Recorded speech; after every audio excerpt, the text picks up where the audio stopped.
Okay, जो आज का लेक्चर था नुज़ात देख लेना। मैंने ये पढ़ाया था आज कि जब हम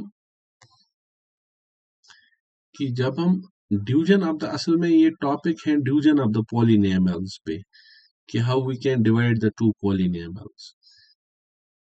हम पॉलिनोमियल्स को कैसे डिवाइड करते हैं, ये आपका पहला टॉपिक इसमें आने वाला है, डिवीजन ऑफ पॉलिनोमियल्स। फिर से मैं एक बार समझाऊंगा पॉलिनोमियल्स का डिवाइड हम कैसे कर लेते हैं। पॉलिनोमियल्स का डिवाइड समझने से पहले ध्यान रख लेना कि हमने डिवीजन पहले ही सीखा है, एक नॉर्मल डिवीजन। लेट्स सपोज कि मेरे पास 12 है, मैं 12 को 5 से डिवाइड कर लूंगा। This is 5 2s are 10 and then remainder will be equal to 2। ये जो रिमाइंडर होता है ये हमेशा छोटा रहता है डिवाइजर से, ये आपको याद रखना है। और हमने एक लॉ भी पढ़ा है कि dividend that's equal 12 is equal divisor that is 5 into quotient that is 2 plus remainder, remainder is again 2। ये भी हमने पढ़ा है क्लास में, 6th और 7th क्लास में, कि dividend is equal divisor into quotient plus remainder. अब जब हमारे पॉलिनोमियल्स होते हैं तो एक पॉलिनोमियल को डिवाइड जब करेगा, P of x is a polynomial, जब इसको डिवाइड करेगा जी ऑफ एक्स भी एक पॉलिनोमियल होगा। तो ऑब्वियसली यहाँ कोशेंट मिलेगा क्यू ऑफ एक्स और एक रिमाइंडर मिलेगा आर ऑफ एक्स। ठीक है, इसमें कोई दिक्कत नहीं है, कोई कंफ्यूजन नहीं है कि हमारा जी ऑफ एक्स डिवाइजर होगा, क्यू ऑफ एक्स रिमाइंडर होगा and R of X, Q of X quotient होगा and remainder are of X होगा। अब मैं इनको टैली इसलिए करता हूं ताकि ये चीजें याद रह जाए। यहाँ जब मैंने कहा कि रिमाइंडर जो होता है वो छोटा होता है डिवाइजर से, सिमिलरली यहाँ क्या होता है, यहाँ ये याद रखना होता है आपको कि रिमाइंडर आर ऑफ एक्स की जो डिग्री होगी, जो उसकी डिग्री होगी that should be less than g of x. G of x से वो छोटी होनी चाहिए। ठीक है, कि रिमाइंडर आर ऑफ एक्स की डिग्री, इसकी डिग्री छोटी होनी चाहिए जी ऑफ एक्स से। ये पॉइंट नंबर 1 आपको याद रखना है। और पॉइंट नंबर 2 आपको रखना है वही कि dividend that is the P of x is equal to divisor that is equal to g of x into quotient into q of x plus remainder that is r of x। ये आपको दूसरी चीज याद रख लेनी है। ठीक है, इसमें भी कोई प्रॉब्लम नहीं होनी चाहिए नुज़ात। Got it? ये दो चीजें। फिर मैंने इसका एक स्पेशल केस क्लास में पढ़ाया। देखो, जो जितना मैंने क्लास में पढ़ाया ना वो यहाँ 5 मिनट में खत्म हो जाएगा। दिस इज डिफरेंस वहां और यहाँ, फिर सेकंड क्लास रिपीट करने में। स्पेशल केस मैंने आपको बताया कि जब जी ऑफ एक्स लीनियर होगा, जब हम जी ऑफ एक्स लीनियर होगा, जी ऑफ एक्स लीनियर, ठीक है, जब जी ऑफ एक्स लीनियर होगा तो उसकी डिग्री 1 के बराबर होगी। The degree is equal to 1।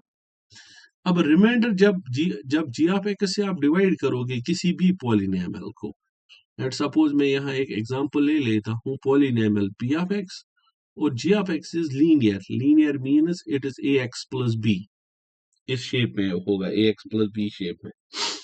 अब इसकी डिग्री तो 1 के बराबर है और रिमाइंडर की डिग्री ऑफ रिमाइंडर, यहाँ डिग्री ऑफ रिमाइंडर छोटी रहती है जी ऑफ एक्स से। जब इसकी खुद की डिग्री 1 है, फिर जब आपको रिमाइंडर निकलेगा आर ऑफ एक्स, उसकी तो डिग्री इससे कम होगी। कितनी कम? मतलब जो इसकी डिग्री होती है उससे लेस रहती है, क्योंकि इसकी डिग्री तो 1 है। तो रिमाइंडर की डिग्री 1 से छोटी जब रहेगी तो रिमाइंडर की डिग्री 0 रहेगी। यही इंपॉर्टेंट पॉइंट है इसमें कि जी ऑफ एक्स जब लीनियर होगा मीन्स उसकी डिग्री 1 होगी, देन उसके बाद फिर जो रिमाइंडर होता है आर ऑफ एक्स की degree, then degree of r of x जो होगी that will be equal to 0, because 1 से छोटी डिग्री अगर होगी तो 0। That means degree of r of x is 0, that means it will be a constant, क्योंकि constant numbers की ही डिग्री 0 के बराबर होती है। फिर से एक बार मैं स्पेशल केस समझाता हूँ क्या है। I will write down one more time कि आपको स्पेशल केस मैंने एक पढ़ाया था आज, कि स्पेशल केस ये है कि अगर हमारे पास कभी डिवाइड, इसको पी ऑफ एक्स को हमने एक लीनियर पॉलिनोमियल से डिवाइड किया होगा, कि ए एक्स प्लस बी से डिवाइड किया होगा, तो जो रिमाइंडर यहाँ निकलेगा उसकी डिग्री तो इससे कम निकलेगी, क्योंकि इसकी डिग्री 1 है। जब इसकी डिग्री उससे कम निकलेगी, रिमाइंडर की डिग्री जब इससे कम निकलेगी, तो ओब्वियसली रिमाइंडर की डिग्री जो आर ऑफ एक्स होगी that will be obviously equal to 0। ठीक है, रिमाइंडर की डिग्री किसके बराबर होगी? 0 के बराबर। That means remainder will B a constant number. Okay, ये पहला पॉइंट मैंने समझाया था स्पेशल केस में। और जहां जहां जो ये कोशेंट क्यू ऑफ एक्स है, इसकी डिग्री मैंने दूसरा पॉइंट मैंने कहा था, एक तो आर ऑफ एक्स की डिग्री जो होगी, degree of r of x will be equal to 0, और दूसरा मैंने बोला था degree of q of x, इसकी जो डिग्री होगी वो पी ऑफ एक्स से एक कम होगी, that is degree of P of x -1। जितनी डिग्री पी ऑफ एक्स की होगी उससे एक कम होगी। अगर इसकी डिग्री 3 के बराबर थी तो इसकी डिग्री 2 के बराबर हो जाएगी। अगर इसकी डिग्री 5 के बराबर होगी तो इसकी डिग्री 4 के बराबर होगी। फिर एंड पे हमने क्या डिस्कस किया था, दैट वाज दिस, एंड पे हमने ये डिस्कस किया था कि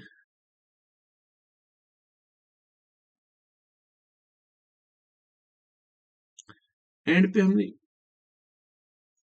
लास्ट पॉइंट ये डिस्कस किया था कि what is remainder theorem. Remainder theorem क्या है? रिमाइंडर थ्योरम मैंने आपको बताया था कि एक ऐसी थ्योरम है जो विदाउट डिवीजन हम डिवीजन किए बगैर किसको निकालते हैं? We are able to find the remainder. इसकी हम रिमाइंडर को ढूंढ सकते हैं। लेकिन कब? ये रिमाइंडर थ्योरम तब अप्लाई होती है जब जी ऑफ एक्स लीनियर होगा, जब जी ऑफ एक्स इज लीनियर। अगर लीनियर नहीं था तो आगे हम सीख रहे हैं ना क्या होने वाला है। फिर अगर लीनियर नहीं होगा तो क्या बनेगा, तो उस पर तुम थोड़ा सा सब्र कर लो। जब जी ऑफ एक्स लीनियर होगा तो रिमाइंडर हम थ्योरम लगाते हैं। रिमाइंडर थ्योरम जो हमें क्या दे देता है? विदाउट डिवीजन हमें रिमाइंडर दे देता है। उसके लिए मैंने आपको 2 स्टेप कहे कि पहले जी ऑफ एक्स जो लीनियर होगा फाइंड इट 0, इसका 0 ढूंढ लो। किसका 0? पॉलिनोमियल का नहीं, जी ऑफ एक्स का 0। और दूसरा, जब वो 0 ढूंढोगे, पुट दैट 0, वो जो 0 निकलेगा उसको आप किस में डाल दो? पी ऑफ एक्स में। पी ऑफ एक्स में जब आपने डाल दिया, वहां से जो वैल्यू निकलेगा वही वैल्यू रिमाइंडर होता है। That is it. मैं एक एग्जांपल से समझाता हूं आपको। लेट्स सपोज मेरे पास एक एग्जांपल है, लेट्स टेक एन एग्जांपल कि मेरे पास एक पॉलिनोमियल है p of x is equal to x cube plus 3x square plus 2x plus 1। मुझे क्वेश्चन बोल रहा है कि इसको हमने डिवाइड किया है 2x प्लस 4 से। तो आप बताओ, जब इसको डिवाइड करोगे, इसको x cube plus 3x plus 3x square plus 2x 3x square plus 2x plus 1 को जब आप डिवाइड करोगे 2x प्लस 4 से, 2x प्लस 4 से, तो what will be the remainder? यहाँ क्या निकलेगा? तो अभी मैंने कहा कि हम इसकी ये जो रिमाइंडर होगा ये कांस्टेंट होगा। क्यों कांस्टेंट होगा? क्योंकि इसकी डिग्री 1 के बराबर है, तो ऑब्वियसली इसकी डिग्री 0 होगी। इसकी डिग्री फिर 0 होगी। किसकी? रिमाइंडर की। अब रिमाइंडर की डिग्री 0 होगी तो वही तो कांस्टेंट पॉलिनोमियल हुआ। इसका मतलब आर ऑफ एक्स कांस्टेंट निकलेगा। वो हम रिमाइंडर थ्योरम से निकाल सकते हैं। कैसे? मैं जी ऑफ एक्स का 0 ढूंढ लूंगा। इसका 0 ढूंढने के लिए मुझे इसी को 0 के बराबर करना है।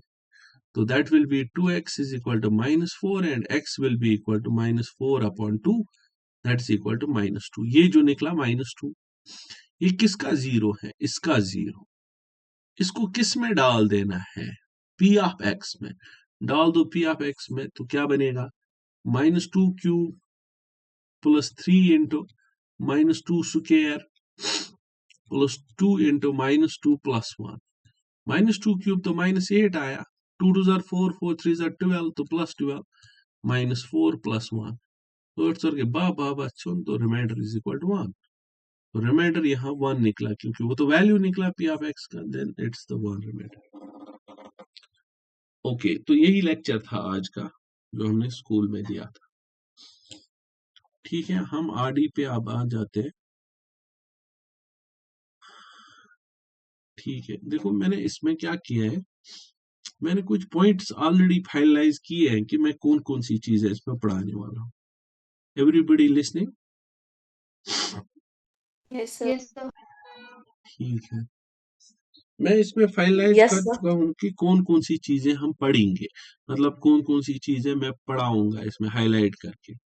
जो रेस्ट बचा रेस्ट वो आपको कर लेना है। उसमें जब किसी को दिक्कत हो जाएगी किसी भी पॉइंट पे, अगर वो खुद सॉल्व कर रहा है और खुद से उसको दिक्कत हो गई कहीं पे, तो उसी टाइम चैट पे बोल सकता है कि इसमें क्या करना पड़ेगा मुझे। ठीक है तो अगर लगता है उसे कि मैं कल क्लास में बताऊं, तो वो जैसे आज नुजत ने कहा तो वो भी कह सकती है। नुजत ने तो पूरा लेक्चर ले लिया जो स्कूल में लिया था। सिंपल है और कुछ ज्यादा नहीं करना है आपको, बस ये कंसिस्टेंट वर्क है। आप अगर कहोगे कि हम एक ही दिन में जीनियस बन जाएंगे, वो तो पॉसिबल है नहीं, इट विल टेक टाइम। जब आप 1 साल के बाद खुद को देखोगे there will be a huge difference between you and the rest of the student. बस कंसिस्टेंसी के बगैर और कोई काम नहीं करना है, आपको कंसिस्टेंट रहना है। हर दिन जितने भी क्लासेस हम पढ़ेंगे वो कर लेंगे। देखो इसमें मैं सिंपल नीचे आ जाता हूँ, जहां जहां मैंने हाईलाइट किया है वो वाला हिस्सा मैं पढ़ाऊंगा। जो मैंने हाईलाइट नहीं किया है वो आप खुद पढ़ोगे। ठीक है तो पहले पेज में मुझे कोई पॉइंट नहीं लगा था जो मैंने नहीं बताया है, तो आप उसको पढ़ो और यू विल फाइंड आउट कि क्या क्या। एक मिनट कि हमें क्या क्या उसमें, हाँ जहां जहां मैंने ये किया है हाईलाइट वो मैं बताऊंगा कि यहाँ मैंने हाईलाइट किया है, तो मैं वो सिखाऊंगा। ठीक है कोई दिक्कत किसी को? चलो हम शुरू कर लेते हैं। पेज नंबर 2 है पहले, इसमें कोई नहीं है। पेज नंबर 3 4 पे देखते हैं।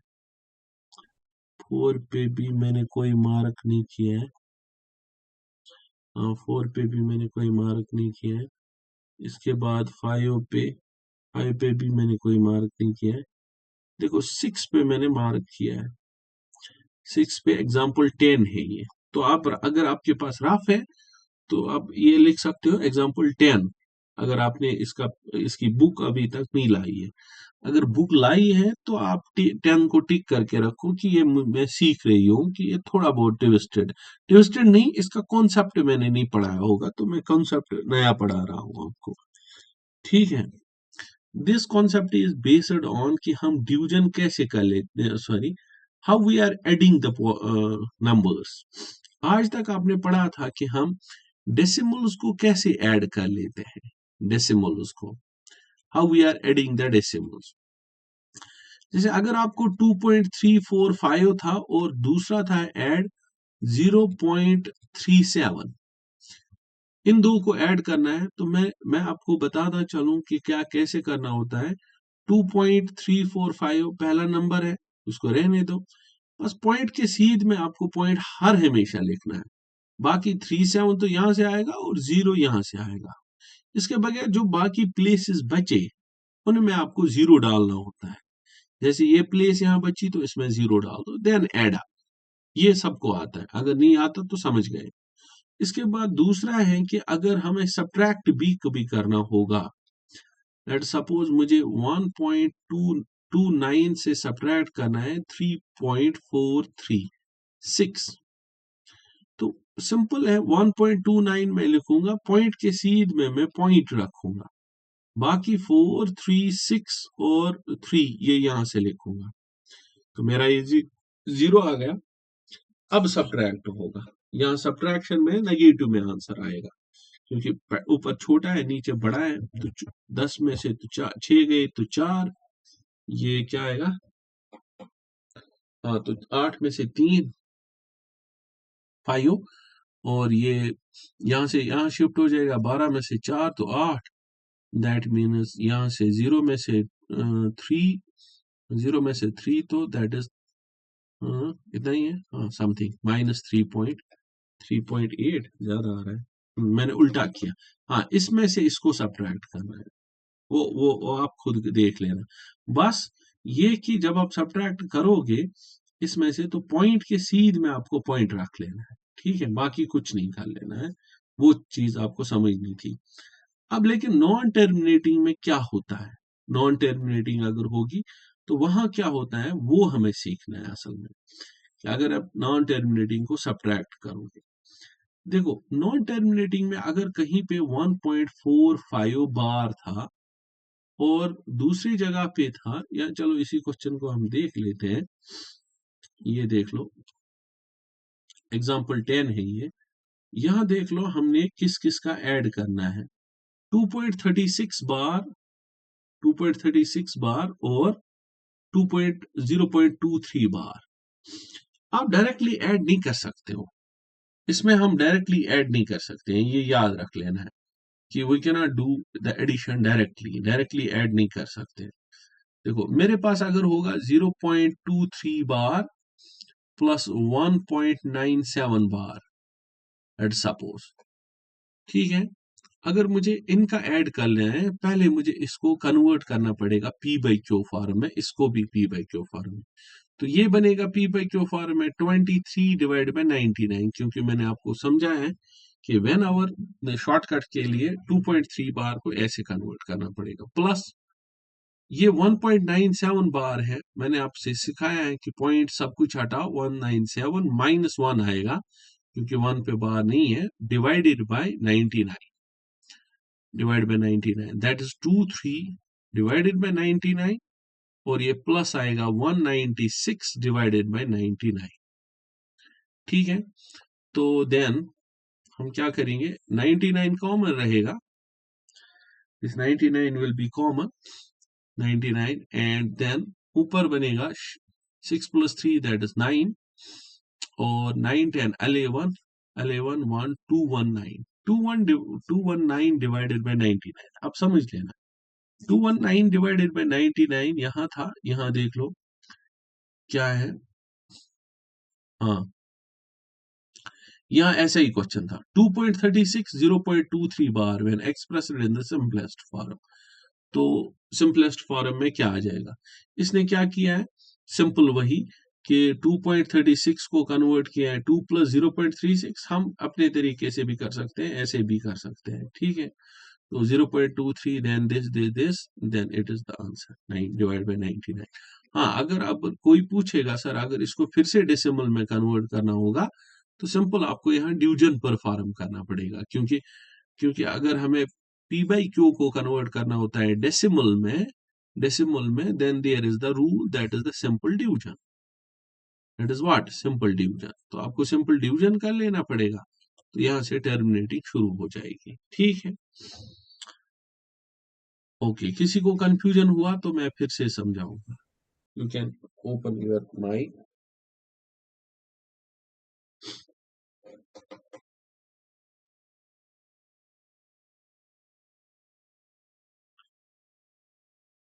ओके ऐसा ही क्वेश्चन और एक है, इनका भी सिंपलेस्ट बताना है, 2.45 बार 0.36 बार, जैसे इसने किया है मैं वो भी बताता हूं आपको इस बार कि इसने कैसे किए हैं ये, जस्ट अ मिनट देखो, सर जो 219 डिवाइड बाय 99 निकला ना आपको, हम्म, सर उसको काटिए ना, कहा सर वो हाँ आएगा ना 73 डिवाइड बाय हाँ 33। हाँ काट के, वो तो अपनी मर्जी है, सिंपलेस्ट फॉर्म में तो फिर अपनी मर्जी है, ओब्वियसली सर कर तू फिर काट, जो हमें कल का था ना पेपर में क्वेश्चन, वहां पर भी होगी ना अपनी मर्जी।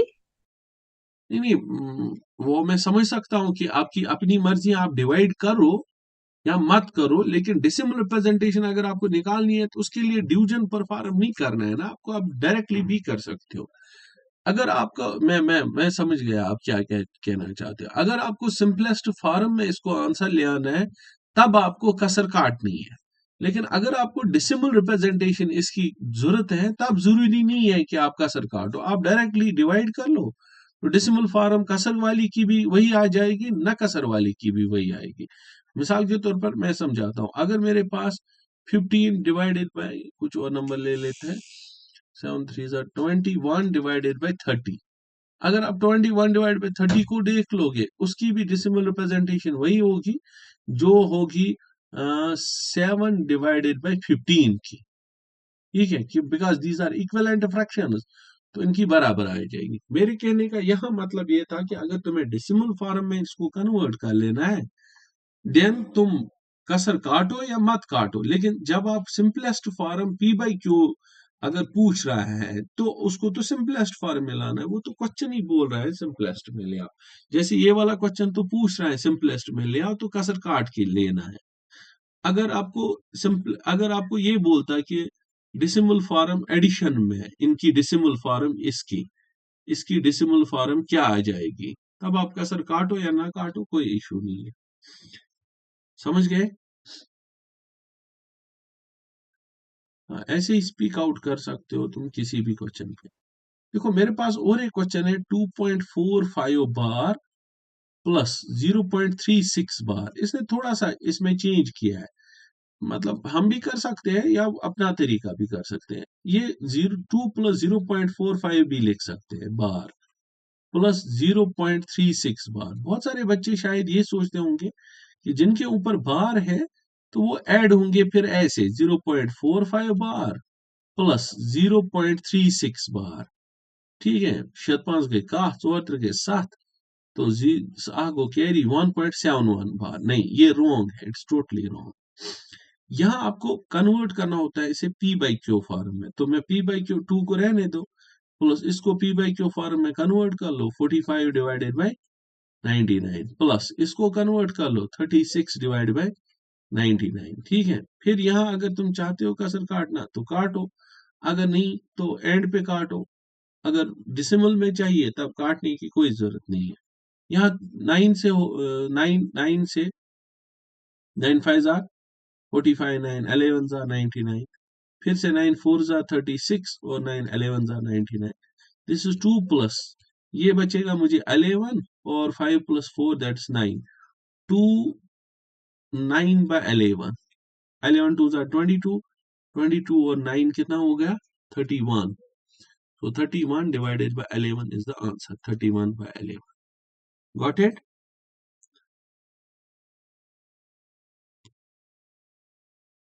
Anybody having doubt? वो बोल सकता है। सर एग्जाम्पल 11 दिखाइए। एग्जाम्पल 11 तो सिंपलेस्ट फॉर्म है बच्चा, ये तो इसमें तो पूछने की बात ही नहीं। ये क्या है, 0.1233 पे बार है, किस पे 3 पे बार है, तो क्या करेंगे देख लो। ये है 0.123 बार, 0.123 बार, बार 3 पे है, तो आंसर क्या बनेगा 123 डिवाइडेड बाय जिस पे बार नहीं है 12, और जिस पे बार है उसके बदले 9, जिन पे बार नहीं है उनके बदले 2 0। तो दिस इज 1 2, 3 में से 2 गया तो 1, 2 में से 1 गया तो 1, दिस इज 1 1 1 डिवाइडेड बाय 900। ठीक है, लेट मी चेक आउट कि इसने क्या लिखा आंसर, इधर गया, ये है 0.123, ओके 37 डिवाइड बाय 300। कसर काट सकते हो, हाँ 3 से कटेगी इसकी, तो 3 3 3s are 9, 10 11, 3 7s are 21, 3 300s are, so that is 37 divided by 300. Got it? Yes sir. Okay, आगे देखते हैं। 12 मैंने हाईलाइट की थी। अब ये देखो, ये क्वेश्चन एग्जांपल 14 देख लो, हाईलाइट तो मैंने नहीं की बट आपको ये आनी चाहिए। रैशनल नंबर बिटवीन √2 एंड √3, परसों ही मैंने क्वेश्चन डाला था, a plus b divided by 2 is a rational number between किस किस के, between any two numbers. A rational number between under √2 and under √3 is, ये और ये, इसमें बहुत एक अच्छी चीज है देखने को मुझे मिल रही है देखने को।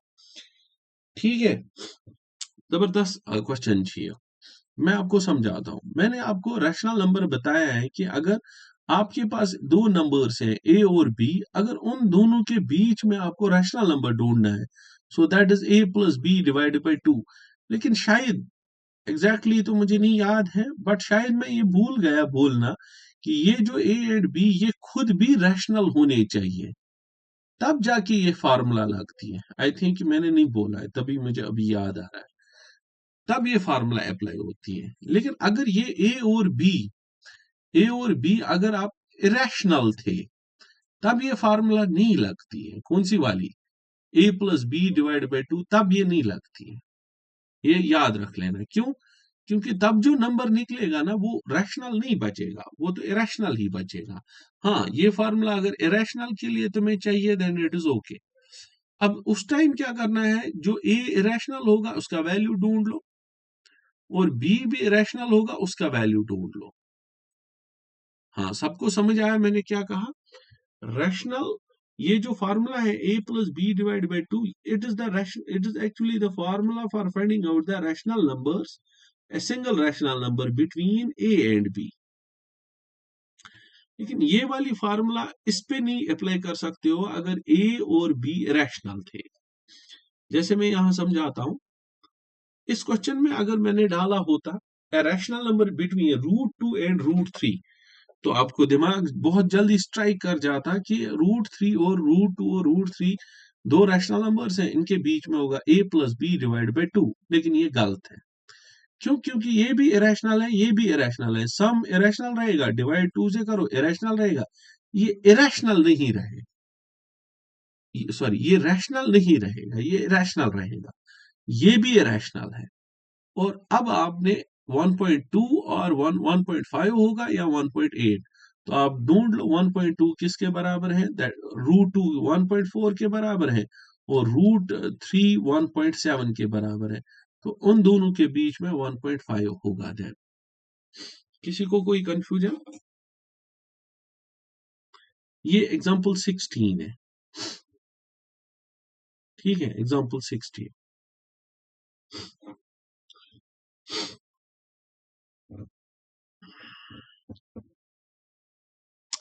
इसके लिए मैं थोड़ा सा लेक्चर दे देता हूँ। हाँ, ये ध्यान रखना। अगर कोई राइट डाउन करना चाहेगा तो वो फिर राइट डाउन भी करे, अभी भी ना करे क्योंकि अपलोड तो होते ही है, फिर कर सकता है। देखो, दो मी दो दो नंबर्स हमारे पास है, ए एंड बी। ध्यान रखना, ए, ये पहले मैं ये दोनों नंबर्स रैशनल ले लेता हूं। I will take them as rational numbers. ठीक है, अब अगर मैं इन दोनों के बीच में ये ढूंढूं, A plus B divided by 2, ये जो a plus B divide by 2 है, इसको बोलते हैं हम arithmetic mean. Actually arithmetic mean, यहां हम सीधे 9th क्लास में इसको बोलते हैं it is a rational number between A and B, between A and B. ठीक है, बस इतना ही समझना है आपको कि यहां हमने पढ़ा है कि a plus B divide by 2 it is a rational number between A and B. ठीक है, मैं इस पे एक एग्जांपल दे देता हूं आपको। फॉर एग्जांपल, लेट्स सपोज कि मेरे पास एक एग्जांपल है, मेरे पास 2 एक नंबर है और दूसरा 3 नंबर है।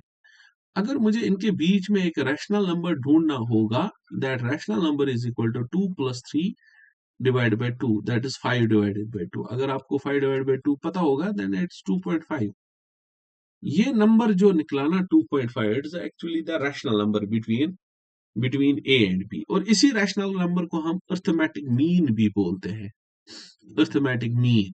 ठीक है, ये इनके बीच में होता है, it lies in the middle, lies in Midway. ये लाई करता है मिडवे पे, मतलब जितना दूर 2.5 हो, जितना दूर 2 से है उतना ही दूर 3 से भी होगा। ये समझ गए आप? हम्म। अब दूसरा एक नंबर भी हम इनके बीच में ढूंढ सकते हैं, उसको हम बोलते हैं जियोमेट्रिक मीन। ए और बी मेरे पास दो नंबर थे, इनके बीच में मैं और एक नंबर ढूंढ सकता हूं, that number is equal to under root of AB, and this under root of AB is called as geometric mean. ठीक है, खैर अगर आपको ये चीजें याद रहती है ज्योमेट्रिक मीन और अर्थमेटिक मीन तो अच्छा है, अगर याद नहीं रहती है तो भी अच्छा है क्योंकि याद रखना है। तो जियोमेट्रिक मीन जो होता है ना वो असल में इरेशनल नंबर होता है दो नंबर्स के बीच में। That's actually the irrational number जो किन किन के बीच में होगा, इन दो नंबर्स के बीच में। Let us take an example again. अभी मेरे पास जो नंबर थे एक था 2 और दूसरा था 3। अगर 2 और 3 के बीच में आपको एक इरेशनल नंबर ढूंढना होगा, एक irrational number, so that irrational number is called as the geometric mean, that's 2 into 3। 2 3s are under root of 6। अगर आप under root of 6 को देख लोगे कि इसका वैल्यू कितना होगा, it will lie between what, it will lie between 2 and 3। तो ये जो नंबर है √6 that's equal to 2.4 dot dot, क्योंकि रैशनल नंबर है तो ये कंटिन्यू रहेगा। तो this is an irrational number between the two numbers. समझ आवा? किसी को कंफ्यूजन है तो वो बोल सकता है। ये रैशनल नंबर थे, ये रैशनल नंबर थे ए और बी, मेरे पास सॉरी दो नंबर्स थे ए और बी। अब उन दो नंबर्स के बीच में अगर आप a plus B divide by 2 ढूंढोगे दैट्स कॉल्ड अर्थमेटिक मीन, और under root of A B ढूंढोगे that is geometric mean. Arithmetic mean एक रैशनल नंबर होता है ए और बी के बीच में, और जियोमेट्रिक मीन एक रैशनल नंबर होता है ए और बी के बीच में। फिर आगे तुम ये समझोगे, कभी मैथ पढ़ा तो या फिजिक्स तो इनके बारे में बहुत चीजें आगे पता करोगे। जैसे मैंने एक एग्जांपल ले ली थी 2 और 3, यहाँ भी एग्जांपल ले ली 2 और 3, तो मैं समझ गया what is the rational and what is irrational number दो नंबर्स के बीच में। देखो ये क्वेश्चन यहाँ बोल रहा है इरेशनल नंबर बिटवीन 1/7 एंड 2/7, तो that irrational number is actually the geometric mean between 1/7 and 2/7। ये तो नहीं होगा बिकॉज इट्स रैशनल, ये भी नहीं होगा, this one is the answer C, because that's under root of AB, and if this under root of AB is called GM, हाँ gold medal. Okay, तो इसने लिखा है we know that under root of A are the real numbers that lie between two numbers, so this and this। okay got it। चलो यहाँ example देखो, N irrational number between 5 and 6 irrational, this is this one under root of 5 into 6। C is the option, क्योंकि मैंने अभी समझाया आपको, इसी को जियोमेट्रिक मीन बोलते हैं। ठीक है, अब एग्जांपल 16 भी इसी तरह है, इरेशनल नंबर बिटवीन, अब इरेशनल नंबर इन दो के बीच में। इरेशनल पे ये कंफ्यूज, ये प्रॉब्लम नहीं करता है, ये अगर रैशनल होता फिर अंडर रूट 2 होता और अंडर रूट 3 होता, तब आपको इसका वैल्यू अलग ढूंढना था, इसका वैल्यू अलग ढूंढना था, और उनके बीच का रैशनल ढूंढना था, ये समझ लेना। लेकिन जब ये इरेशनल की बात कर लेता है तो सिंपली ये ए होगा ये बी होगा, तो geometric mean will be equal to under root of 2 into under root of 3। ठीक है, under root of 2 into under root 3। ये अगर इसने ये सॉल्व किया होता तो ये वाला हिस्सा मल्टीप्लाई करके अंडर रूट 6 होता, that will be under root of 6। ये भी आंसर था। इसने तो यहाँ सॉल्व नहीं किया है, इसने सीधे रखा है इनको under root 2 and under root 3 root के नीचे। Solution AB is the real number between two real numbers A and B. So this is an irrational number between root 2 and root 3. Okay, got it? 8 page number पे case study हम कल करेंगे। Case study मैंने कल के लिए रखा है, केस स्टडी तक जितने क्वेश्चंस थे वो हमने किए। ठीक है, ये केस स्टडी जो है ये CBSE टाइप पैटर्न है, ये हम कल पढ़ेंगे। एनी डाउट, किसी को कोई क्वेश्चन है तो वो पूछ सकता है।